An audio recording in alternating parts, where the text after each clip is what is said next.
moments in life that quietly or suddenly change everything. A diagnosis, a loss, a decision you didn't expect to make. And once that moment happens, the real question becomes, then what? Welcome to Change Happened, Then What? A storytelling podcast about the moments that shape us and the lives we build after them. Each episode brings you a real story told with honesty and care, where everything was questioned and where even then they chose to keep moving forward. This isn't an interview show. It's a place for real stories shared thoughtfully, sometimes messy, sometimes hopeful, but always human. I'm your host, Heather Holt, and I'm so glad you're here.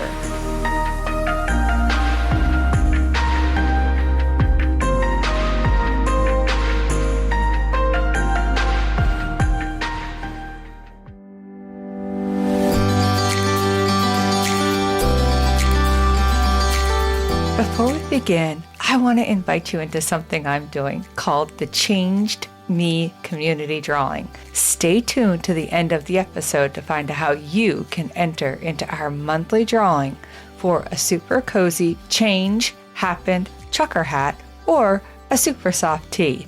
Now, let's dive in.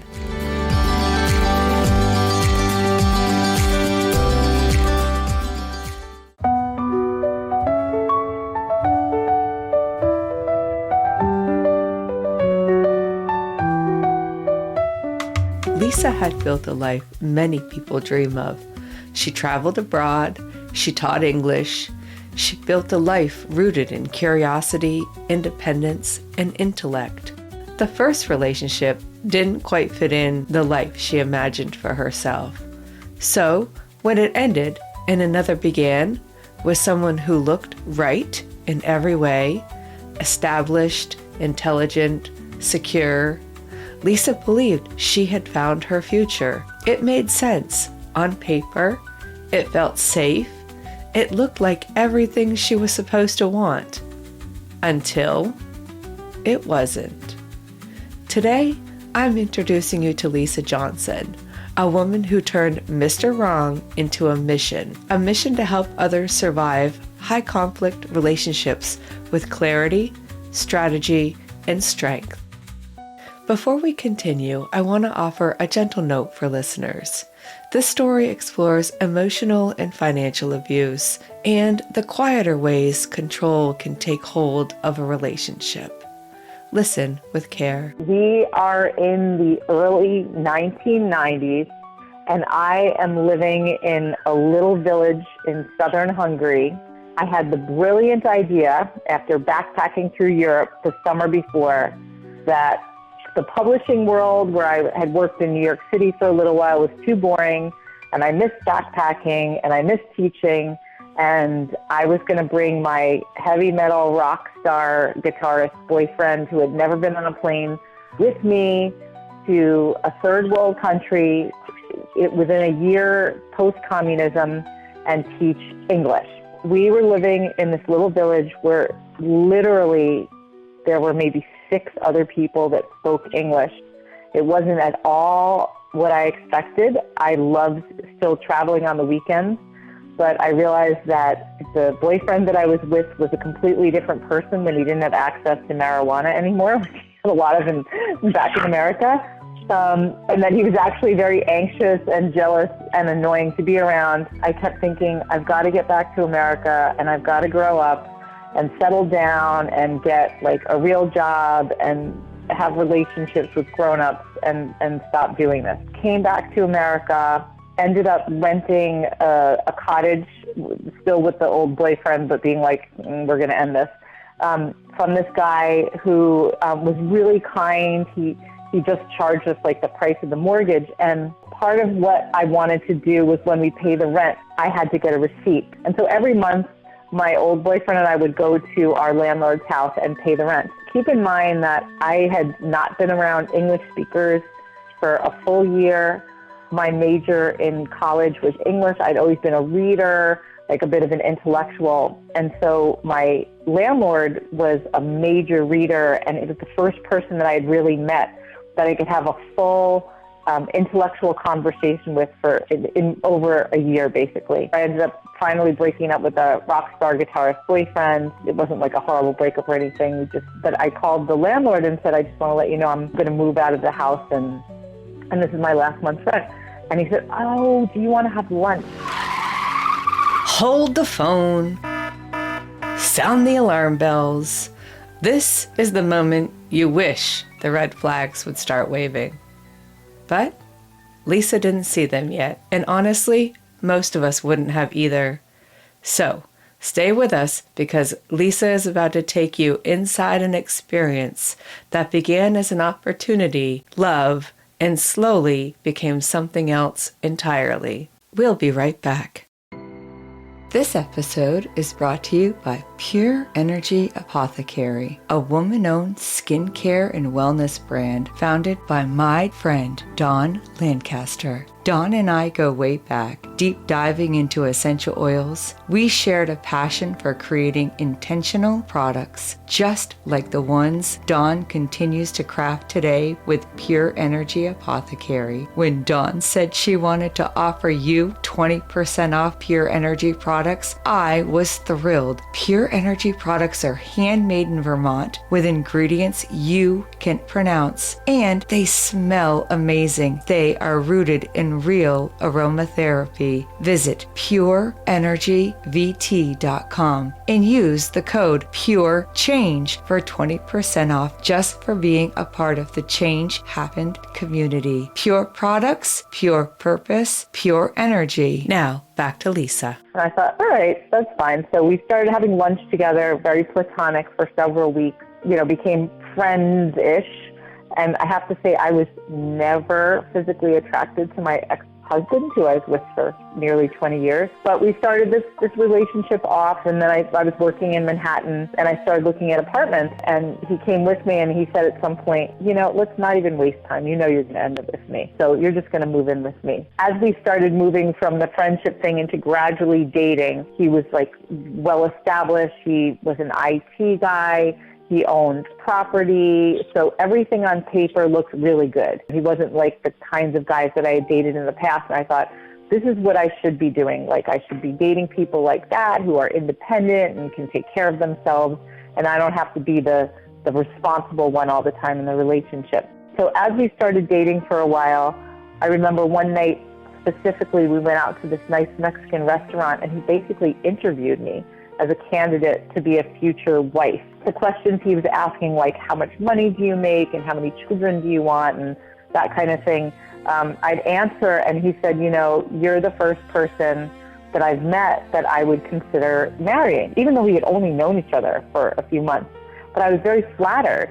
Again, I was really young, and he told me that he dated all kinds of people. So within the next couple months, I moved in with him, and a couple of years later, we got married. There were, of course, some issues, but people always say later that they wish they had seen the red flags. Shortly after we got married, he told me that he was having an affair after I came back from a very short trip visiting one of my college roommates. And when he told me, I said, this is ridiculous. I'm not staying married to somebody who, we just got together, and we don't have kids yet, so I don't want to stay in this kind of relationship. And he begged me that he would do whatever it took to keep it together, and that he would go to therapy, which was a big deal because he had always refused to go to therapy. So him offering to go to therapy made me think, okay, he's finally willing to deal with some of this stuff. As I listened to Lisa tell her story, I was struck by how familiar it sounded. Because over the years, I've heard versions of this story again and again. From the outside, it can sound obvious, clear, textbook even. What Lisa describes reflects patterns often associated with narcissistic personality traits. A pattern marked by control, manipulation, a lack of empathy, and a need to dominate the emotional narrative of a relationship. And here's the important part. Even trained therapists can struggle to identify and treat narcissistic personality disorder. Diagnosis is complex, and many individuals with these traits never seek or stay in treatment. So while it may sound simple when you're listening from the outside, it rarely feels that way when you're inside that relationship. Because people with narcissistic traits are often highly skilled manipulators. They learn what someone values, they mirror it, and they choose partners whose empathy, loyalty, and optimism make them easier to control, which is why so many intelligent, capable people like Lisa don't see the red flags until they're already deeply engaged. Before we continue, I want to share something close to my heart. Dear Sweet One Lullabies. It's a custom lullaby made just for your child. Using their name, birth date, and whether they were born under the sun or moon, each story becomes a gentle audio keepsake filled with warmth and wonder, perfect for bedtime or just because. You can find Dear Sweet One on Etsy or at changehappenedpodcast.com. Now, back to Lisa. So he went to therapy for the next couple of years. The therapist, according to him, said that the reason why he had cheated on me was because he wasn't good at making his needs known. So that she was teaching him how to talk, speak up for himself, how to advocate for himself a little bit better. And after those couple of years, he stopped going to therapy, and I basically thought everything is fixed, like we're good. We had 2 children after that, and we stayed in the same area where we lived. We had a house. I was teaching high school, and things were pretty peaceful. We didn't fight. He was affectionate, although there was a part of him that was always sort of walled off emotionally that I think I just accepted, because from the very beginning of the relationship, he told me, looking back, it seems so ridiculous now, but he's like, I'm really, really smart. And I'm gifted, and most people don't understand me. And so this was at the time when AOL chat rooms were still happening. I'm going into chat rooms to connect with people that are as smart as I am, because, no offense, Lisa, but you and the rest of the world are not at my level. Me blindingly trusting and not understanding technology was like, okay, that's fine. And I spent more time in real life with friends, and he spent more time online. And then in 2013, I discovered that he had been living a completely double life for the entire marriage. This is the moment you want to reach through the speakers and say, "Run, Lisa, run!" Because now it doesn't just feel unhealthy, it feels unreal. Like a Lifetime movie you didn't sign up for and definitely didn't audition for. A double life?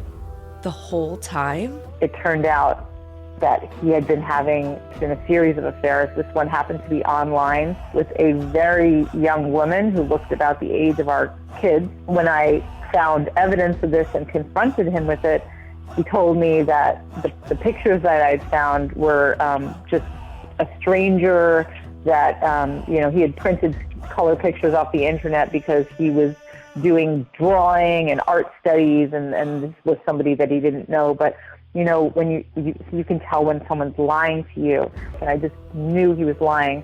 So I kept saying, please tell me what this is about, because I feel so sick. And he finally confessed and said, well, I met this person on Spotify. She lives in Germany. She's 23 years old. He was 50 at the time. And I am completely in love with her. And but I love you too. And I'm trying to figure out what to do. But I'm going to move her to America and put her in one of my dad's apartments until I can figure out what to do.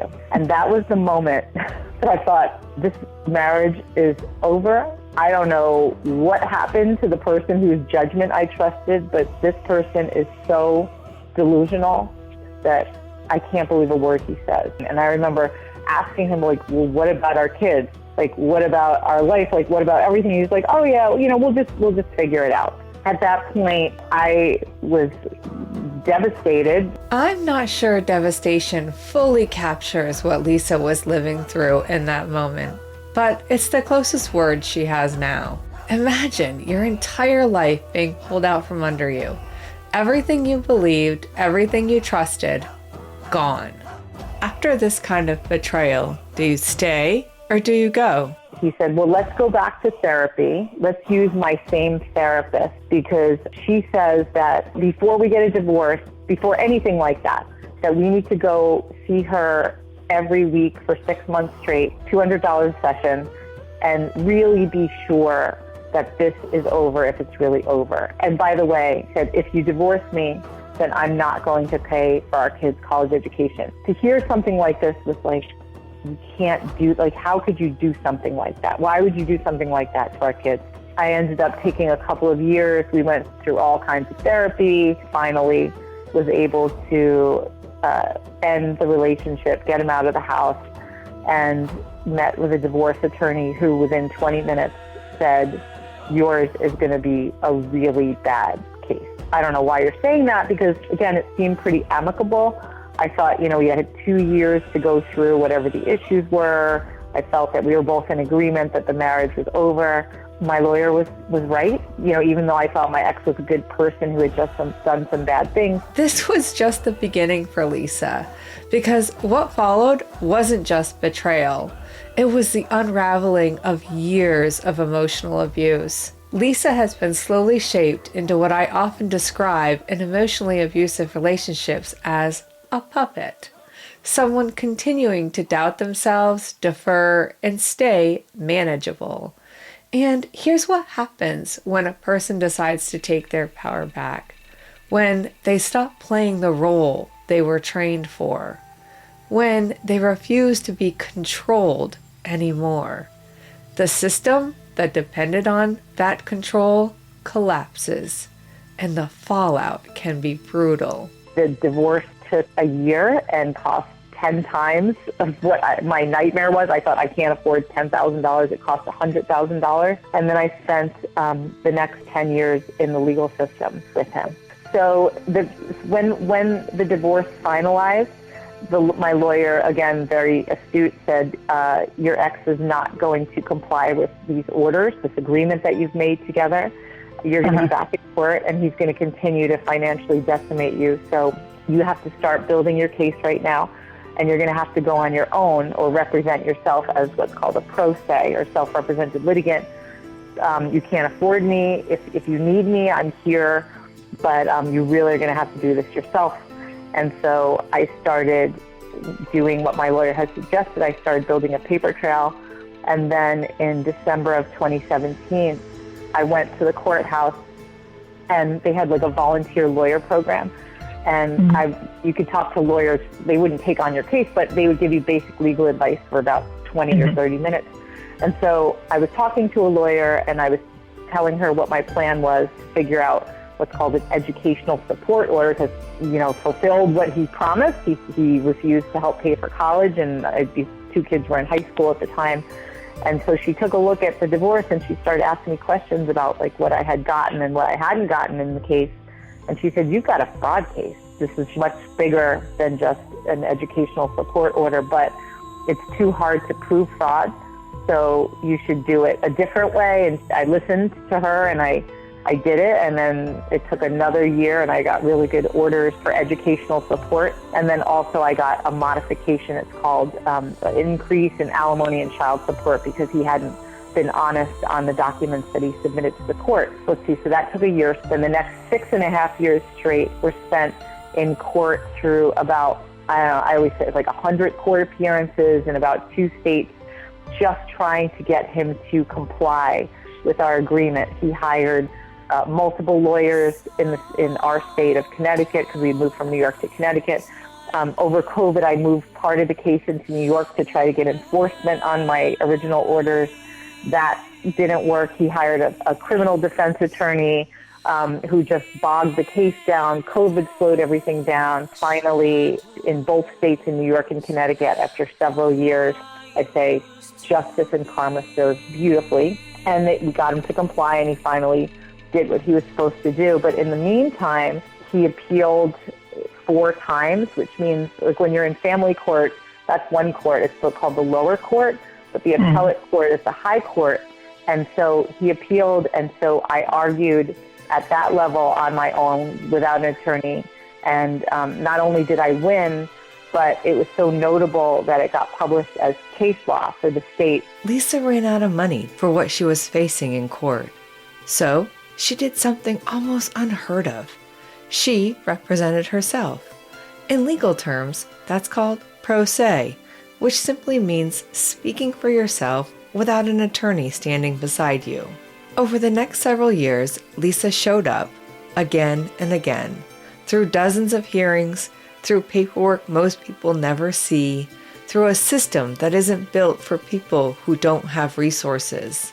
And somehow, against the odds, she didn't just survive it, she won. Lisa argued her case all the way to the appellate court. Her work was published in the Connecticut Law Journal and became legal precedent. This means that other lawyers and judges can now cite her case in court. And it didn't stop there. Because of Lisa's testimony and lived experience, Connecticut passed what's now known as Jennifer's Law, a law that finally recognizes coercive control as domestic violence, not just physical harm, but the emotional manipulation, financial restrictions, and quiet control that can slowly take away someone's freedom. Connecticut was one of the first states to take this step. Other states are beginning to follow as the legal system slowly catches up with what survivors have always known. Abuse doesn't have to leave a bruise to change your life. Lisa and I spent some time talking about this, about how abuse can show up in many forms across genders, and in ways we don't always talk about. We're often taught to picture abuse as physical, often a man abusing a woman. But emotional, financial, and coercive control can go unnoticed for years, sometimes because it doesn't fit the story we expect, sometimes because the language just isn't there yet. And that's when Lisa offers something powerful. She offers language. It's not a gender issue, it's a human issue. I so appreciate that language, because when we take gender out of it, we can see it more clearly. How people can hurt people, how power can be misused, and how harm doesn't always look the way we expected it to. And I think that clarity matters, because naming something accurately is often the first step towards stepping out of it. And now, for Lisa, something else is changing too. For the first time in a long time, she wasn't fighting, she wasn't defending, she wasn't surviving. She felt free, free to imagine a different kind of life, free to trust herself again, and eventually free to step back into the dating world, not as someone controlled, but as someone whole.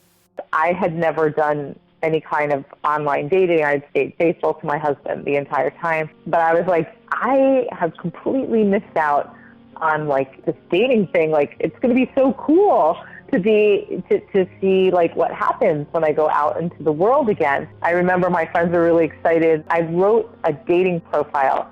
I didn't know what I was doing was going to be so life-changing. For the first time in my life, I sat down and I made a list of qualities that I actually like in another person, starting with the person that I want to meet has to have at least 2 things that they're really passionate about that have nothing to do with me, because my ex-husband always made me feel responsible for his happiness or lack thereof. I also put that I wanted to meet somebody who had close long-term friendships, who had really good social skills, someone who liked to volunteer, because that's a big part of my background. I put in there that I wanted to meet someone who was good with moving furniture, because I love going to tag sales and I love like playing around with my living space and art. So I wanted to meet someone that was more flexible.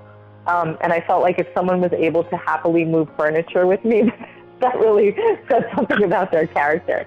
The last one was if I could meet someone with a dry sense of humor, like that was one of the sexiest things ever. But of course, I didn't expect to meet someone with a dry sense of humor, because that's hard to find. Within, I don't know, a month of putting that out on Match.com, Chris came along. And so he wrote some funny little thing. He's a great writer. We wrote back and forth for a few days. We decided to have lunch. We saw each other for the first time, and we're both like, no. We were not attracted to each other physically, not at all. Literally like wire-rimmed reading glasses that were down at the edge of his nose, and the Wall Street Journal tucked under his armpit with like chinos and pinstripes. I was just like, absolutely not. Maybe that was his dry sense of humor. No. You know, we both knew we'd have a good time talking to each other. And we had this lively, rollicking conversation. And I remember looking across the table at this guy and being like, this is so weird, but I feel like I have just met the male version of myself in a completely different package. And so at the end of that lunch, we walked out. He did not try to hug me, kiss me, or even shake my hand. He just was like, okay, you know, like, do you mind if I get your phone number? I said, yeah. And I remember sitting in the car, and for the first time in my life, pausing and talking to myself and being like, okay, did you have a good time? Yes. Like, that was that. How do I feel? Like, that was really fun. I feel comfortable. I feel good. I don't feel pressure to do anything. Yes, I would do it again. And that was the beginning of now we've been together about 10 and a half years. Can you imagine, after everything Lisa has been through, coming out on the other side smiling, not hardened, not closed off, but steady, and finally feeling like she's found her way? Lisa and Chris even joke about their divorces now, not because they were easy, but because they were both brutal. Different stories, different paths, but the same kind of exhaustion that comes from surviving something that almost breaks you, especially inside systems that are still learning how to recognize coercive control and its long-term impact. What feels remarkable is after all this, Lisa and Chris found each other. Not to rescue, not to fix, but to walk alongside one another.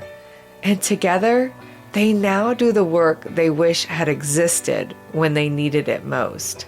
Today, Lisa and Chris coach people through high conflict relationships, divorces, custody battles, and what they openly call co-parenting hell. This allows others to have a real chance at better outcomes in family court and beyond. They also host a weekly legal abuse support group for men and women facing narcissistic or coercive opponents. Their first book, Been There, Got Out, was released in 2023, and their next book, When Your Ex Turns the Kids Against You, along with a comprehensive online course, will be released this March. They'll be taking that work to London alongside Bill Eddy, founder of the High Conflict Institute and one of the world's leading experts on high conflict personalities. Bill also wrote the foreword for their book, a powerful acknowledgement of the impact that Lisa and Chris are having on how we understand conflict, control, and healing. And maybe that's the quiet miracle in all of this, that after everything they survived, they didn't just rebuild their lives, they built a way forward for others. So, naturally, I asked Lisa what keeps her smiling today. What makes me smile? It sounds really cheesy. I was so scared about what my life would be like. Like, I thought it would be miserable. And I smile every single day because I have the most incredible life. And I heard the line from a friend of mine who said, you turn your mess into your message. Like, who could have imagined that the scariest, worst thing that ever could have happened turned into the absolute best thing ever? Turn your mess into a message? What a powerful way to think. Because every one of us goes through hard things, messy things, life-altering things. And the work, when we're ready, isn't to erase what happened. It's to change how we carry it. Lisa is a living testament to that. She didn't let her story end where the pain was. She turned it into a message that now reaches far beyond her own life, across courtrooms, communities, and around the globe. So I asked her for her words of wisdom for you. If you feel like I did, where you felt like you made a promise, you committed yourself to a relationship, but you were absolutely miserable in it, you don't have to honor that promise if the other person isn't honoring it either, and that you deserve to be treated well, you deserve to have a happy life, that if you think that it's better to stay in a bad relationship for the sake of your kids, you're actually harming them because you're teaching them that this is the best that they can expect and this is normal, and your kids are destined to repeat what you're doing. I love what she is saying here. She isn't saying give up. She's saying a relationship cannot be one-sided. You can't be the only one honoring a promise while the other person does whatever they want. That's not partnership, and it's not sustainable. And I agree with her completely when people say they're staying in it for the kids, but what they're really teaching is how to live in a loveless or even abusive situation. And that's not protection.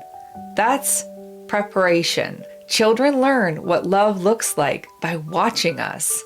And Lisa's story reminds us that choosing yourself can be one of the most powerful lessons you ever model. Her story is one of strength, of courage, and how one person, by telling the truth, can genuinely change the world for the better. It was such an honor to have Lisa on the show to share her story with me, so that I could share it with you. And if you or someone you love is in a relationship like the one that Lisa describes, please reach out to her. She's an incredible resource. As always, I'll have all of Lisa's links as well as domestic abuse resources in the show notes and at changehappenedpodcast.com. We can really move mountains together, and if Lisa's story resonated with you, or you know someone who needs to hear it, please share this episode with them. Sometimes that's where change begins.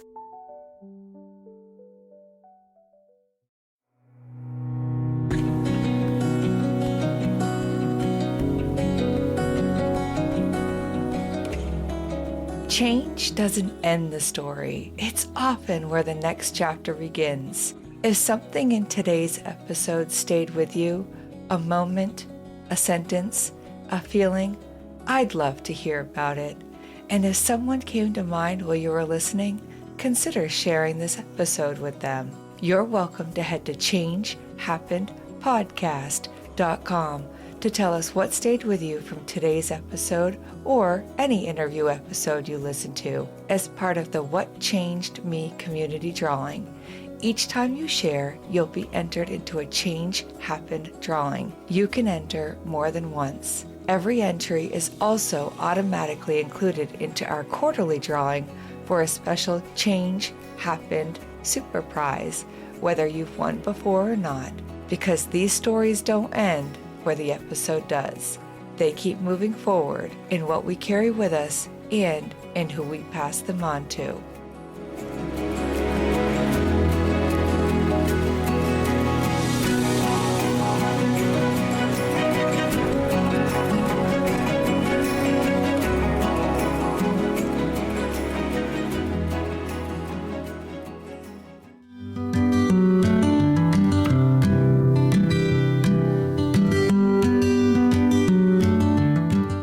Change Happened, Then What?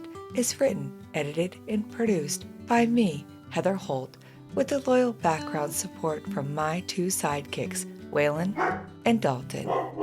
Until next time, keep smiling and maybe let your dog inspire your next big idea. There's always a reason to always choose joy. There's something deeper that the world can't destroy. Smile when you think you can't. Smile, get up and dance. Smile, there's a bigger plan. The storm only lasts for a while. So smile.